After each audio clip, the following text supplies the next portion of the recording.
नमस्कार सर। सच साहेब। क्या शुभ नाम है जी आप जी का? भानुदास पाटिल। सर कहाँ से आए हैं आप? जिला नासिक, पीपलगांव, तहसील निफाड़ से। सर क्या काम करते हैं आप? मैं एक मेरी खुद की बेकरी है, उसके पहले मैं एक वीडियोग्राफी का काम किया करता था। सर परम संत सतगुरु रामपाल जी महाराज की शरण में आने से पहले आप कौन सी भक्ति करते थे?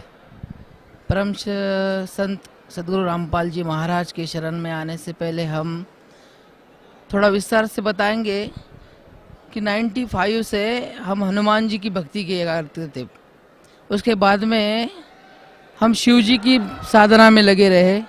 उसके बाद में हमारे गांव से ही 50-50 किलोमीटर पे ऐसे ऐसे तीर्थ है, जैसे नासिक में राम जी, त्र्यंबकेश्वर में शिव जी और वनी में सप्तशृंगी दुर्गा माता।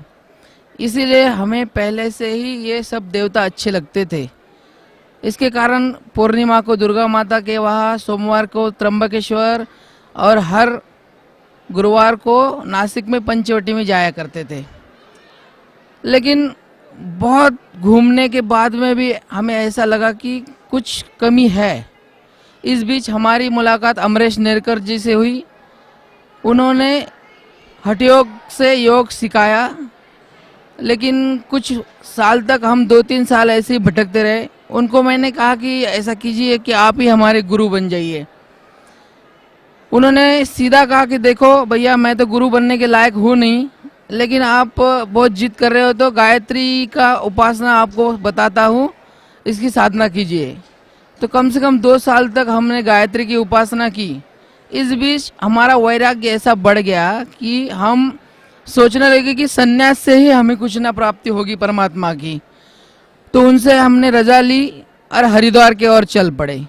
हरिद्वार को जैसे हम गंगा घाट पे पहुंचे और बैठे हुए तो एक दाढ़ी वाले ऐसे संत आ गया किसी, अरे बेटा तू यहाँ क्या कर रहा है, ऐसा कर तू घर पे जा, तेरा राम तो घर पे मिलेगा, परमात्मा खुद तुझे ढूंढते हुए आएगा, तू यहाँ पे मत आ, तेरा काम है नहीं। क्योंकि मुझे भीख मांगने की बहुत लज्जा आती थी और साधु को पहले भीख मांगना पड़ता था, मांग मांग के खाना पड़ता था। मैं सोचा जो साधु परमात्मा के नाम पे घूमते हैं उनको भीख क्यों मांगनी पड़ती है। इस बीच मैं वापस घर पे चला आया। पिताजी डांटे, सब डांटे। सर परम संत सतगुरु रामपाल जी महाराज की शरण में आप कैसे आए? आस्था चैनल पे हमारे मित्र अमरेश नेरकर ने जब देखा कि परम संत सतगुरु रामपाल जी महाराज अहमदाबाद में आए हुए हैं, उन्होंने वहाँ जाके उनसे नाम दीक्षा ले ली।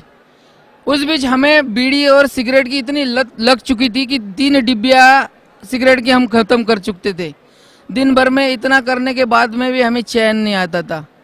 उन्होंने कहा भैया सत्संग देखो, आप पहले सुनो, क्योंकि मैंने तो गुरु कर लिया है, आप इस चक्कर में मत पड़ो कि देवी देवता की पूजा करते करते कहीं आपका जीवन नष्ट ना हो जाए। तो मैंने उसी दिन उनके कहने पर सत्संग आस्था चैनल पे सुना, जब गुरुदेव जी ने सृष्टि रचना के बारे में बताया और तपस्शिला का जैसे ही वर्णन आया तो मेरे रोंगटे बहुत खड़े हो गए। मैं घबरा गया कि अरे बाप रे, मैंने ये क्या किया। तंबाकू का सेवन करने से क्या होता है, आदमी जब यहाँ का शरीर छोड़ के चल पड़ता है तो तपस्शिला पे काल कैसे खाता है। जब मुझे उसकी डेफिनेशन मालूम पड़ी, उसके पहले तो हम गीता का बहुत श्लोक पढ़े थे, गीता का पाठ भी किया था और ऐसे मानते थे कि तीनों गुणों की भक्ति करने से मूड राक्षस प्रवृत्ति की होते हैं, उनको मानसिक शांति भी नहीं मिलती है और सुख भी नहीं मिलता है। हम सोचते थे कि हम तो सही भक्ति कर रहे हैं, हमें हमारे बारे में तो है नहीं। लेकिन सदगुरुदेव के मुख से ये सुनने के बाद में मुझे ऐसा लगा कि तीनों देवों में चक्कर में तो मेरा जीवन नष्ट हो जाएगा। मैंने प्रार्थना लगाई कि गुरुदेव मैं तो आपके पास नहीं आ पाऊंगा, आप ऐसी कृपा कर दीजिए कि हमें आपकी शरण में ले। सदगुरुदेव की इतनी कृपा हुई कि अगले ही महीने गुरुदेव नासिक में सत्संग करने वाले हैं। ये बात सुनकर तो हमारे मन में खुशी का ठिकाना नहीं रहा। जैसे ही सदगुरुदेव नासिक में आए, हमारी धर्मपत्नी को बोला देखो भगतमती, मैं तो शरण में जा रहा हूँ, क्या आप आना चाहते हो। उन्होंने जल्दी से मेरे हाँ में हाँ भर दी और सन 2004 में मैं सदगुरुदेव के चरणों में आ गया। जैसे ही डोंगरे वस्ती गृह पे आया तो पांडाल का काम ही चालू था। संत रामपाल जी महाराज कुर्सी पे बैठे हुए थे। जैसे ही देखा मैंने दंडवत प्रणाम किया, मालिक ने तुरंत चरणों में ले लिया, बेटा आओ हम तो आपके लिए आए थे। ऐसा सुनते ही हमारे कलेजे में ऐसा धक्का बैठा कि है परमात्मा, आप तो खुद चलकर आए, हम तो भटके हुए थे। इस प्रकार भगत जी संत रामपाल जी महाराज ने 2004 में प्रथम नाम दिया और जैसे ही 4 महीने बीते वापस नासिक में आए। सतनाम उपदेश भी 4 महीने के बाद में तुरंत मिला। ऐसी रजा बख्शी कि हमारा जीवन ही उद्धार हो गया। सर, परम संत सतगुरु रामपाल जी महाराज ने जो सतभक्ति आपको दी है, उस भक्ति का आपको क्या लाभ मिला? उस भक्ति का एक लाभ सुनाऊं तो मैं गिनाऊं। वैसे जैसे ही नाम लेते हैं, हमारी बेकरी छूट चुकी थी, घर में कलह हो चुका था। जैसे हम भाड़े के घर में रहते थे, खुद की बेकरी होकर भी, लेकिन जैसे ही नाम उपदेश मिला, उसमें टेक्निकल सपोर्ट इतना मिला कि मेरी पढ़ाई सिर्फ 10वीं कक्षा के होने के बावजूद मैं कैमरा कैसे चलाते हैं, कैमरे का सिनेमाटोग्राफी का कोर्स किया, वो भी फ्री में। उसके बाद में ad films, video films, Marathi film तक पहुंच गया। फिर मालिक को पूछा, मालिक बोले फिल्म में काम ना करना है बेटा, तो भी आप कर तो बकवाद फिल्म ना करो। इस प्रकार से मेरी आमदनी तो अच्छी हो गई, लेकिन मालिक को फिर अरदास लगाई कि मालिक ये लाइन मुझे अच्छी नहीं लगती है, तो बोले बेटा ठीक हो जाएगा। उसके बाद में भाई होके मेरे पास आया, भाई बोले चिंता मत करो, 1-2 घंटे का प्लाट है, आप उसमें कुछ भी कर सकते हो। मालिक से फिर अरदास लगाई, क्योंकि पैसे थे नहीं, बैंक वाले के पास गए, बैंक वाले बोले होंगे नहीं। मैंने बोला ठीक है, मालिक ने बोला हो जाएगा बेटा, चिंता मत करो। अगले ही महीने जैसे जाता था कि आप बैंक वाले खुद बोले आपको हम 3 लाख रुपए तक लोन दे सकते हैं। हमने कहा कोई बात नहीं, हो जाएगा। उसके पहले दिक्कत ये थी कि हमारे एरिया में पानी था नहीं, बोरवेल लगाना था। बोरवेल के लिए हमने गाड़ी मंगाई, सदगुरुदेव का नाम लिया। जैसे बोरवेल की गाड़ी चालू हुई, 90 फीट तक चले गया, पानी नहीं लगा। भगतमती की तरफ मैं देखने लगा, उसके तरफ मैं और वो मेरे तरफ। 99 फीट तक भगत जी चला गया, लेकिन कुछ नहीं, धुआं ही धुआं। ऑटोमेटिकली हमारी दोनों की आंखें बंद हो गई, हाथ जुड़ गए, परमात्मा के शरण में अरदास लगाई। देखो मालिक आप जान ही जान हो गए, गरीब आदमी आप ही देखो। उतने में उस धुएं में से ऐसी प्रतिकृति अंकित हुई जैसे कबीर साहब पहले आए, बाद में सदगुरुदेव रामपाल जी महाराज की चेहरा समझ में आया। वो बोले बेटा क्या हुआ? मैंने बोला मालिक यहाँ तो सब धुआं धुआं है। अरे नहीं, सामने तो देखो पानी की फुहारें निकल रही है। तो जैसे ही आंखें खुली, 100 फुट पे पानी इतना उछल रहा था। बोर वाला बोले भैया 140 के आगे तो हम नहीं कर पाएंगे, बल्कि हमारे पूरे एरिया में 250-300 फीट के आगे ही बोर किया है। ये सबसे बड़ा लाभ हमें सदगुरुदेव ने सतमलोक से पानी खुद लाके दिया, जिससे हमारा आगे का काम पूरा सफल हुआ।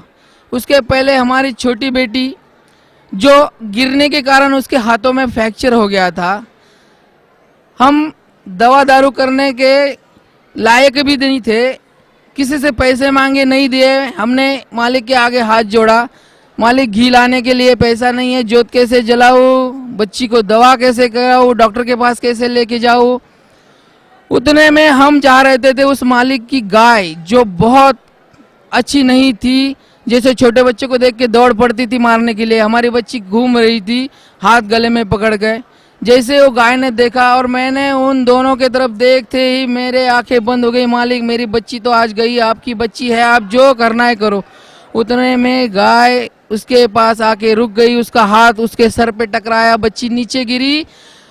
वैसे ही गाय रुक के वापस चले गई, मेरे रोंगटे खड़े हो गए। मैंने सोचा बच्ची तो आज जिंदा नहीं बचेगी, लेकिन मालिक की ऐसी रजा हुई, बच्ची उठ के दौड़ के मेरे पास आई, पापा पापा करते। मैंने देखा तो उसने हाथ ऐसे ही हिलाया और देखा वो गाय जैसे मराठी में हम्बा बोलते हैं, तो करके बताया तो हाथ उठाने लगे। मैंने बोला बच्चा क्या हुआ? तो मैंने उसका हाथ देखा, दर्द होता है? बोले ना। तो मालिक की ऐसी अरदास हुई, गाय का कारण हुआ, बच्ची गिरी, दवाखाने में जाने की जरूरत नहीं पड़ी और बच्ची अपने आप मालिक की दया से बिल्कुल ठीक हो गई। सर, भक्त समाज को क्या संदेश देना चाहते हैं आप? भक्त समाज को मैं यही संदेश देना चाहता हूँ कि मैं नासिक में रह के बचपन से ही हर तीर्थ पे गया हूँ। त्र्यंबकेश्वर, माँ दुर्गा, शेरावाली, इनकी पूजा करते करते थक गया था। मुझे पता नहीं था कि कहाँ जाऊँ, क्या करूँ, कैसे करूँ।